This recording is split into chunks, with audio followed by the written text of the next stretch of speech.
Selamat pagi adik-adik. Pagi Kak. Selamat hari Minggu. Nah Kak Koko gimana kabarnya hari ini?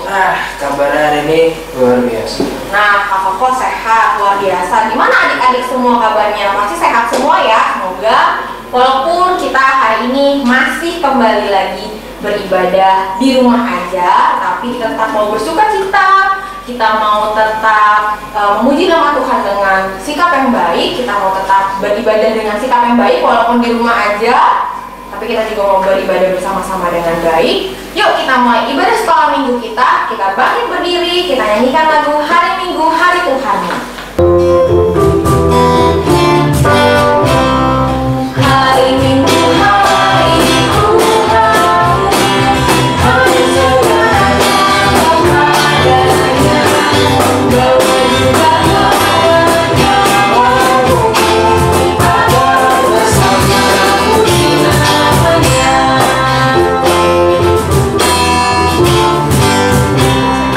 Hari Minggu, hari Tuhan, hari segalanya kepadanya, bawa juga kawannya, agar bersama puji namanya. Yuk adik-adik, kita sekarang bersatu dalam doa. Tuhan Yesus yang baik, sebentar lagi kami akan memulai sekolah minggu.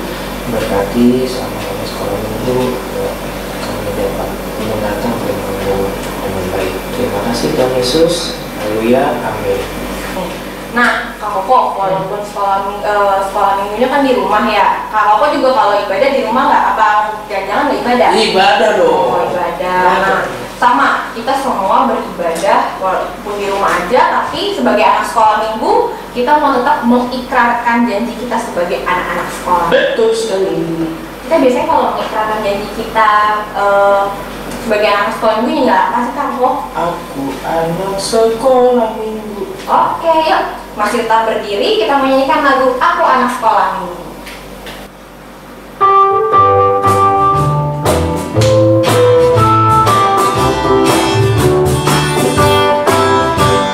Aku anak sekolah minggu, mau mengikut Yesus. Dia juru selamatku, dan Dia menyambutku.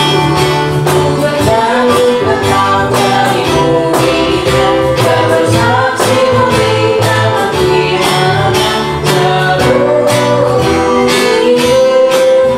Katakan wahyu bersamakan selamanya. Nah, walaupun setiap minggu kita nyanyiin lagu Aku Anak Sekolah Minggu, isinya itu ada janji kita sebagai anak sekolah minggu yang selalu mau menyatakan karya, perbuatan kita itu selalu menyatakan Tuhan. Tapi seringkali kita kadang-kadang berbuat tidak taat kepada Tuhan. Seringkali kita masih bertengkar, apalagi di rumah nih. Pasti Berantem sama kakaknya, sama adeknya. sama adik kakaknya, atau karena kebanyakan di rumah akhirnya jadi nggak senang sama kakak atau adiknya misalnya. Nah, banyak sekali perbuatan-perbuatan yang mungkin membuat kita semakin tidak layak di hadapan Tuhan. Tapi kita meminta ampun sama Tuhan, karena Tuhan sangat baik pada kita. Tuhan mau menebus segala dosa-dosa kita.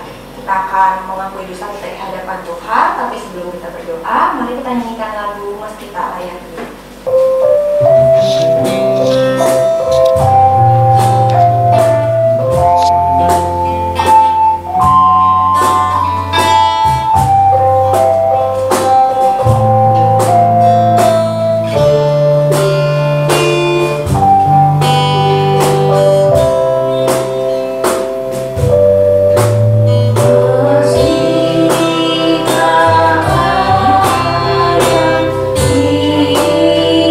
hidup,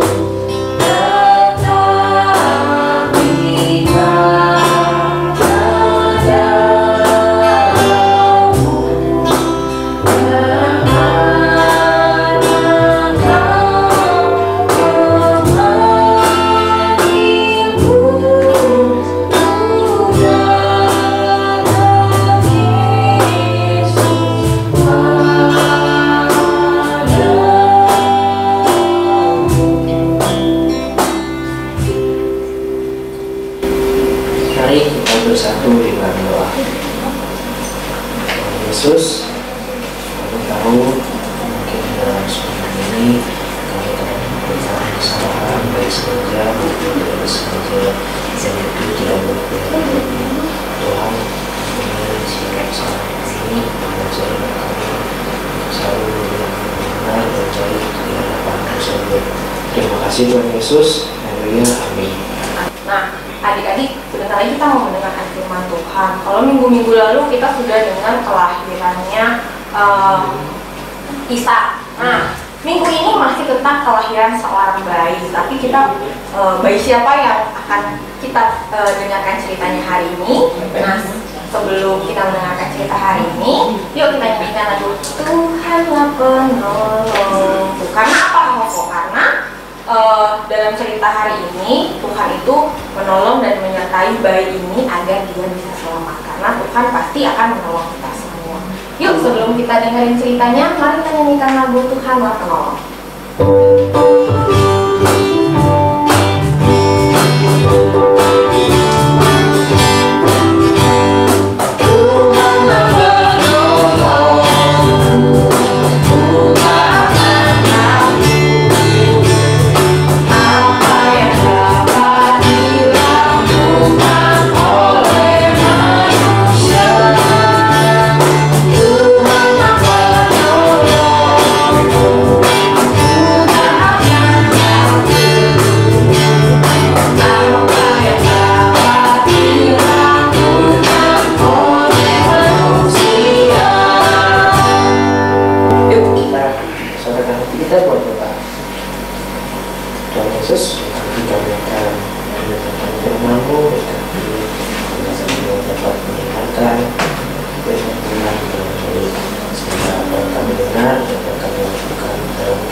Bacaan Alkitab dari Keluaran pasal 2 ayat 1 sampai dengan ayat yang ke-10.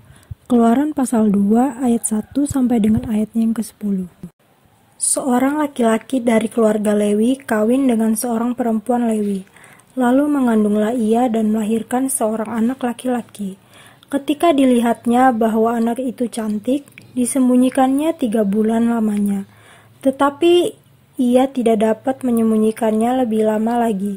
Sebab itu diambilnya sebuah peti pandan, dipakalnya dengan gala-gala dan diletakkannya bayi itu di dalamnya dan ditaruhnya peti itu di tengah-tengah teberau di tepi sungai Nil. Kakaknya perempuan berdiri di tempat yang agak jauh untuk melihat apakah yang akan terjadi dengan dia. Maka datanglah putri Firaun untuk mandi di sungai Nil. Sedang dayang-dayangnya berjalan-jalan di tepi sungai Nil.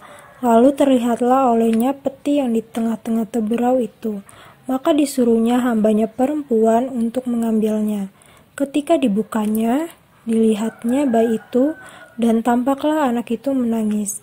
Sehingga belas kasihanlah ia kepadanya dan berkata, "Tentulah ini bayi orang Ibrani." Lalu bertanyalah kakak anak itu kepada putri Firaun, "Akan kupanggilkan bagi tuan putri seorang inang penyusu dari perempuan Ibrani untuk menyusukan bayi ini bagi tuan putri." Saud putri Firaun kepadanya, "Baiklah."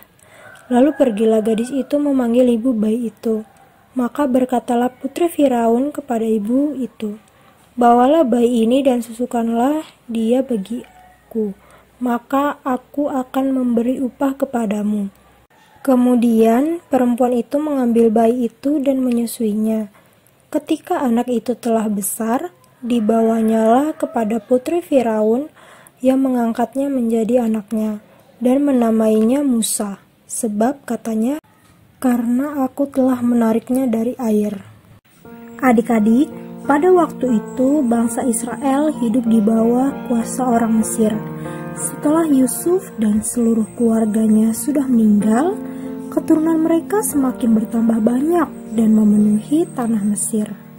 Hal ini membuat Firaun, raja Mesir yang baru, menjadi takut dan khawatir.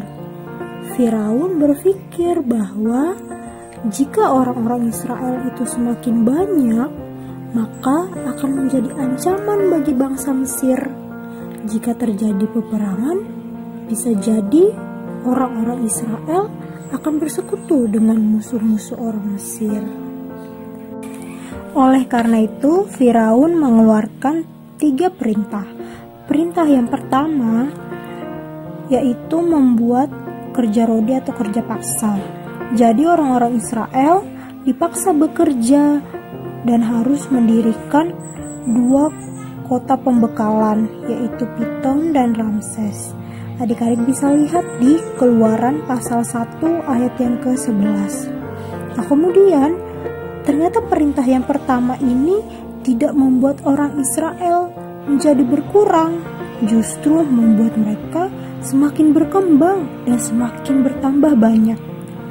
Wah, melihat hal itu membuat Firaun dan seluruh orang-orang Mesir menjadi takut. Sehingga Firaun mengeluarkan perintah yang kedua, yaitu menyuruh membunuh setiap bayi laki-laki dari orang Israel. Firaun menyuruh para bidan-bidan Mesir untuk membunuh setiap bayi laki-laki yang baru saja dilahirkan.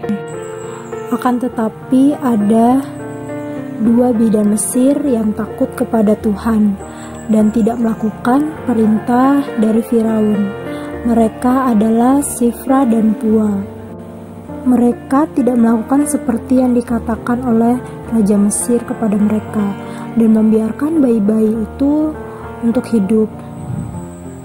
Mengetahui hal itu, Firaun merasa kedua perintah yang dia sudah keluarkan masih belum cukup, sehingga dia mengeluarkan lagi perintah yang ketiga, yaitu menyuruh seluruh rakyatnya untuk melemparkanlah segala anak-anak laki-laki yang lahir bagi orang Ibrani ke dalam sungai Nil. Tetapi segala anak perempuan biarkanlah hidup. Pada waktu itu ada satu keluarga dari keturunan Lewi. Keluarga itu adalah Amram dan Yokebed. Mereka mempunyai seorang bayi laki-laki. Nah, bayi ini sudah disembunyikan selama 3 bulan, dan karena bayi ini semakin besar sehingga tidak bisa lagi disembunyikan lebih lama. Kemudian apa yang mereka lakukan? Ternyata mereka tidak putus asa, mereka tidak mudah untuk menyerah. Mereka berharap kepada Tuhan dan mereka mempunyai suatu rencana untuk menyelamatkan bayi Musa. Lalu mereka memutuskan untuk membuat sebuah keranjang dari gala-gala dan ter untuk tempat bayi Musa. Setelah bayi itu diletakkan di dalam keranjang, lalu mereka meletakkannya di tengah-tengah teberau di tepi sungai Nil. Teberau ini seperti rumput-rumput tinggi ya yang tumbuh di rawa-rawa. Pada saat itu putri Firaun datang ke sungai Nil untuk mandi. Nah, dia bersama dayang-dayangnya. Ternyata dayang-dayang putri Firaun melihat keranjang yang berisi bayi itu. Lalu putri Firaun menyuruh mereka untuk mengambil keranjang tersebut. Putri Firaun lalu membuka keranjang itu dan dilihatnya ada seorang bayi. Bayi itu sedang menangis dan ia merasa belas kasihan kepada bayi itu. Dan putri Firaun berkata bahwa tentulah ini bayi orang Ibrani. Miriam, kakak perempuan dari bayi itu, kemudian menawarkan kepada putri Firaun untuk mencarikan seorang pengasuh bagi bayi itu. Lalu putri Firaun setuju dan memberikan upah kepada pengasuh bayi itu. Lalu bayi itu diberikan kepada pengasuh tersebut untuk dijaga dan dirawat. Setelah anak itu bertumbuh besar, maka dibawalah anak itu ke istana kepada putri Firaun dan diangkat menjadi anaknya. Lalu putri Firaun juga menamai anak itu Musa, yang berarti aku telah menariknya dari air. Dari firman Tuhan hari ini kita mau belajar yang pertama, tidak mudah untuk putus asa, tidak mudah menyerah. Ketika ada masalah, kita sedang mengalami kesulitan, kita mau untuk tidak mudah menyerah. Dan yang kedua, kita mau untuk terus berharap kepada Tuhan. Tuhan akan membantu kita untuk menemukan jalan keluar terbaik dari setiap masalah kita. Misalnya, adik-adik mengalami kesusahan ketika belajar di rumah sendiri, atau mungkin kesusahan mengerjakan tugas-tugas sekolah yang banyak. Nah, adik-adik, apa yang kita lakukan? Yang kita lakukan adalah tidak mudah menyerah, tidak mudah putus asa. Kita mau bersemangat mengerjakan tugasnya, mau dengan baik belajar di rumah. Nah, adik-adik, percayalah, Tuhan pasti akan menolong kita dalam kesusahan yang kita hadapi.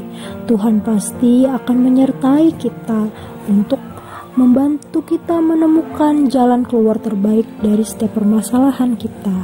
Asalkan kita mau berharap kepada Tuhan. Kita tahu bahwa Tuhan adalah harapanku. Amin.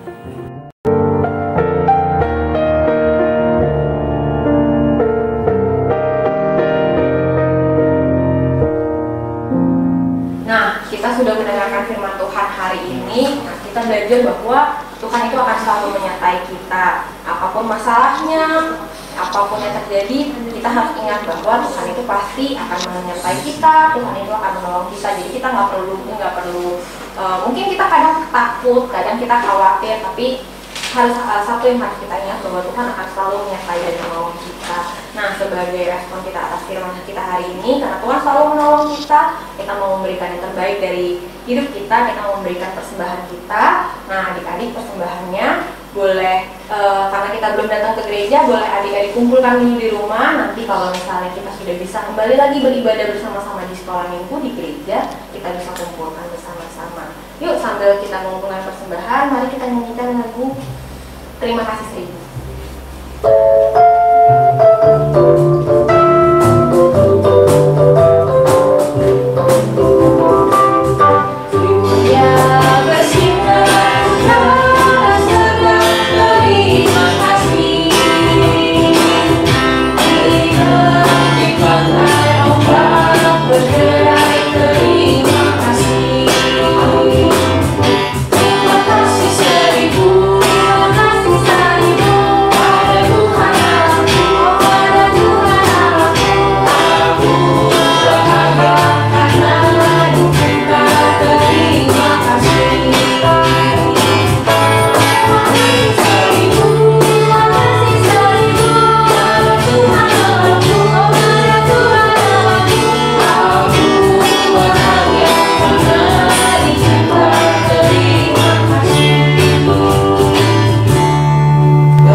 Di dalam doa. Tuhan Yesus, kami sudah mengumpulkan sebagian daripada berkat yang Engkau berikan pada kami setiap harinya. Tuhan, berkatilah persembahan ini agar berguna bagi nama-Mu saja. Terima kasih Tuhan Yesus. Haleluya. Amin.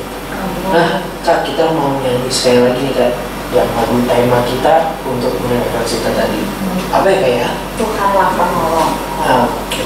Yuk kita nyanyikan bersama-sama lagi.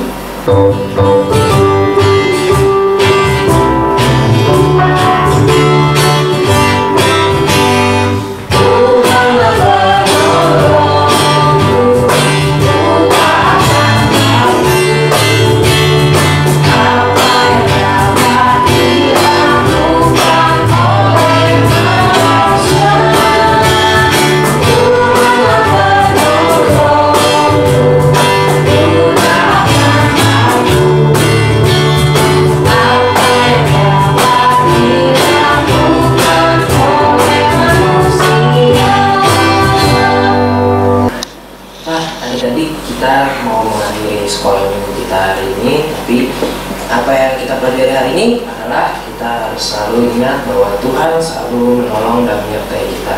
Yuk kita menutup ibadah kita hari ini menyanyikan lagu Oh Berkati Kami, lalu dilanjutkan dengan berdoa. Bapak terima kasih dan masih dalam sikap berdoa.